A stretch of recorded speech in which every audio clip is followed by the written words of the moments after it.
Salmos 119, 9, 10 e 11, que diz assim: De que maneira poderá o jovem guardar puro o seu caminho, observando-o segundo a tua palavra? De todo o coração te busquei, não me deixes fugir aos teus mandamentos. Guardo no coração as tuas palavras, para não pecar contra ti. O salmista está falando algo interessante nesse salmo. E o Salmo 119, ele trata sobre a natureza da palavra de Deus. E aqui o salmista aponta os meios para que nós não venhamos pecar contra Deus. Mas é interessante a maneira que ele coloca aqui, e eu quero falar sobre 3 coisas que nós podemos fazer para não pecar contra Deus. Primeiro, que eu observei aqui no texto, está logo no início do capítulo, que diz assim: Bem-aventurados os irrepreensíveis no seu caminho, que andam na lei do Senhor. Bem-aventurados que guardam as suas prescrições e o buscam de todo o coração. Não praticam iniquidade e andam nos seus caminhos. Tu ordenaste os teus mandamentos para que os cumpramos à risca. Então, para não pecar contra o Senhor, nós precisamos guardar a sua palavra para cumprir à risca. E quando fala isso, a gente sabe o que isso significa. Cumprir algo à risca é não se desviar, mas de jeito nenhum. É andar exatamente como está escrito, ou como nos foi ordenado. É fazer exatamente aquilo que é para ser feito, o que foi pedido para ser feito. Isso é guardar à risca. E o texto diz que como pode o jovem guardar puro os seus caminhos? Por que a preocupação para guardar puro, para não pecar contra Deus? Por que a preocupação em relação a isso que o salmista teve? Porque o pecado nos afasta de Deus. Qualquer pecado. A gente muitas vezes dimensiona, pecado, coloca alguns, tipo assim, um pecadão e um pecadinho. E não tem isso. Pecado é pecado. Seja no nosso conceito um pecadão, seja no nosso conceito um pecadinho. Qualquer um deles nos afasta de Deus. E nos afastando de Deus, eles só nos apontam uma direção: o inferno. Ninguém quer ir para lá, né? Mas muitas vezes cometer um pecadinho a gente quer. Então nós precisamos guardar puro o nosso caminho, cumprindo a palavra de Deus à risca.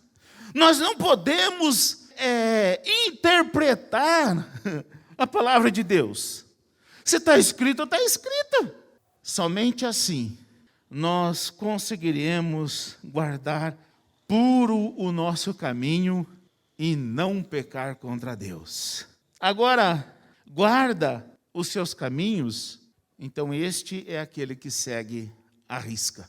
No versículo 7, ou do 4 ao 7, diz assim: Tu ordenaste os teus mandamentos para que os cumpramos à risca. Tomaram, sejam firmes os meus passos, para que eu observe os teus preceitos.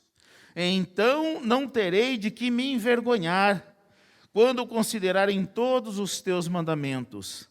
Render-te-ei graças com integridade de coração, quando tiver aprendido os teus retos juízos. Para não pecar contra Deus, então nós precisamos manter o nosso coração íntegro. Não pode haver corrupção no nosso coração. Mas o profeta diz que enganoso é o coração do homem mais do que todas as coisas, e desesperadamente corrupto. Então, como podemos guardar puro o nosso caminho? Considerando todos os teus mandamentos. Não vale nós guardar só uma parte. Nós precisamos observar todo o seu mandamento.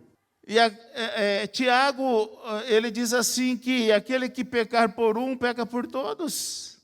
Então é interessante que nós temos a fórmula para que nós não venhamos a pecar contra Deus, porque o pecado é gravíssimo, é gravíssimo. É as pessoas que estão perdendo a consciência do pecado, mas o pecado é gravíssimo, sempre foi. Custou a vida do nosso Senhor Jesus Cristo. E como nós podemos ainda brincar, manter alguma coisa no nosso coração, ou manter alguma corrupção no nosso coração? Como nós podemos brincar com isso? Jamais, irmãos. Então, para guardar, ou para não pecar contra o Senhor, nós precisamos manter o nosso coração íntegro, sem corrupção. Aí vem o versículo 11 em diante, que diz assim: guardo no coração as tuas palavras para não pecar contra ti. Bendito és tu, Senhor, ensina-me os teus preceitos. Com o lábio tenho narrado todos os juízos da tua boca, mas me regozijo com o caminho dos teus testemunhos do que com todas as riquezas. Meditarei nos teus preceitos e às veredas terei respeito. Como podemos não pecar contra Deus? Então, é assim que se guarda a palavra no nosso coração. Por isso que ele diz no 11, guardo no coração as tuas palavras. Ele tem respeito pelas coisas de Deus. Ele tem respeito pela palavra de Deus. Ele tem respeito por Deus. E quando isso ocorrer na minha e na tua vida, nós podemos dizer: eu guardo a tua palavra no meu coração. Muitas vezes a palavra de Deus está só nos nossos lábios, não está no nosso coração. Muitas vezes a palavra de Deus é só é só filosófica, porque nós não praticamos aquilo que professamos muitas vezes. Então isso é sinal de que a palavra não está guardada no teu coração, não está guardada no meu coração. Nós precisamos nos alegrar, nos regozijar. A palavra deve ser a nossa alegria. O que te direciona no seu dia a dia? É a palavra de Deus? Por que você age assim ou age assado? É por causa da palavra de Deus? Se for por causa da palavra de Deus, é porque ela está guardada no teu coração. Agora, mesmo conhecendo a palavra de Deus, você age assim ou assado como bem te convier, é porque a palavra de Deus não está guardada no teu coração, é só filosófico. E nós precisamos manter puro o nosso caminho. Para isso, precisamos guardar a palavra no nosso coração. A palavra de Deus no nosso coração, ela gera frutos. Ela é notória no nosso dia a dia. Quando que vemos que nós temos realmente guardada no nosso coração a palavra de Deus? Quando os frutos aparecem no nosso cotidiano.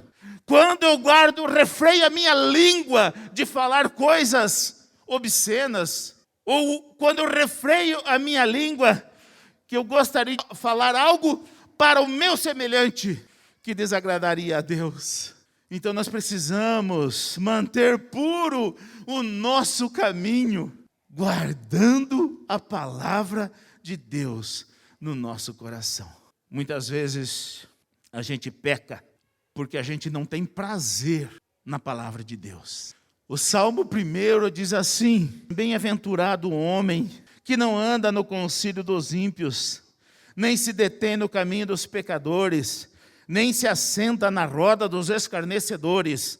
Antes, o seu prazer está na lei do Senhor, e na sua lei medita de dia e de noite. O seu prazer está na lei do Senhor.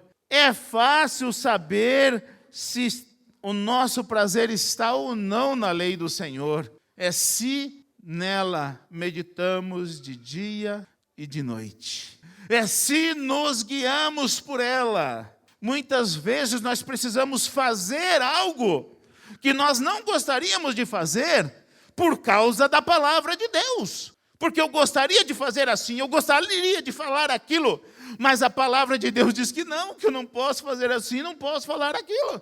Então, Quando nós meditamos na palavra de Deus de dia e de noite, os nossos atos vão refletir isso no nosso cotidiano. Não é só aqui na igreja, é lá no nosso trabalho, é lá na nossa vizinhança, é lá na faculdade, é lá em casa. Então, a palavra de Deus, ela nos alimenta de dia e de noite, de dia e de noite.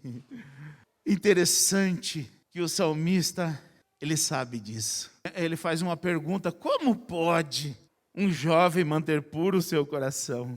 Mas ele mesmo responde. Aqui está o segredo, irmãos, para que nós não venhamos pecar contra Deus. É nós sabermos o que fazer quando algumas circunstâncias se apresentam diante de nós. Para isso, nós precisamos ter a palavra de Deus aqui, guardada. Gostaria de fazer isso, mas eu não faço, porque a palavra de Deus diz que não é para fazer. Eu gostaria de falar isso e aquilo, mas eu não falo, porque a palavra de Deus diz que eu não posso falar. É lindo, irmãos, quando alguém se guia pela palavra de Deus. É gostoso de estar junto com aquele que se guia pela palavra de Deus. É contagiante aquele que se guia pela palavra de Deus, porque a palavra de Deus, aquele que tem o prazer, ele tem alegria no coração. Aquele que tem o prazer na lei do Senhor e nela medita de dia e de noite, é bem-aventurado, é feliz. Então os frutos de quem guarda no coração a palavra, ele é notório. No nosso cotidiano, ele é notório. Porque circunstâncias boas e ruins acontecerão para todos.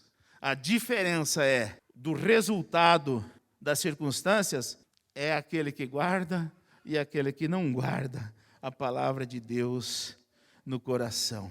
Que lugar Deus tem no teu cotidiano? Que lugar? Que lugar você deixa Deus agir ou dá na tua vida no teu cotidiano? Que lugar você dá para Deus? Irmãos, Deus não é invasivo. Ele precisa que você abra a porta do teu coração, porque Ele está à porta e bate. Se alguém abrir, Ele entra. Se não abrir, Ele não entra. Ele continua batendo. Que lugar Deus tem no teu coração, na tua vida? Que lugar a palavra de Deus tem na tua vida? Muitas vezes nós dizemos: Deus para mim é tudo, mas basta um churrasquinho para nos tirar de um culto. Fala: rapaz, vai ter um churrasquinho lá em casa, que hora que é? 7 horas. Rapaz, é horário do culto, mas vamos, né, bem? Vamos. A gente vai sim. Não pode magoar o amigo, né? Deus a gente pode magoar, mas o amigo não. Que lugar Deus tem na tua vida? É verdade mesmo que Ele tem esse lugar que você diz que Ele tem? Muitas vezes, o lugar que nós damos para Deus no nosso coração é do lado de fora. Esse é o lugar que muitas vezes nós damos para Deus. E não é esse o lugar que Deus se agrada. Deus, Ele deseja estar no centro da minha e da tua vida. Ele não se agrada com este lugar que muitas vezes nós damos, porque Ele quer o centro. Ele quer te direcionar para os céus. E muitas vezes nós trocamos as coisas eternas de Deus por coisas vis deste mundo. Nós precisamos mudar muitas vezes o nosso conceito para que nós venhamos a priorizar as coisas de Deus na nossa vida. Que Deus nos ajude, que nós consigamos responder essa questão entre nós e Deus. Como podemos guardar puro o nosso caminho? Como podemos não pecar contra Deus? Que você possa ter essa resposta no teu coração, para que você não venha pecar contra Deus.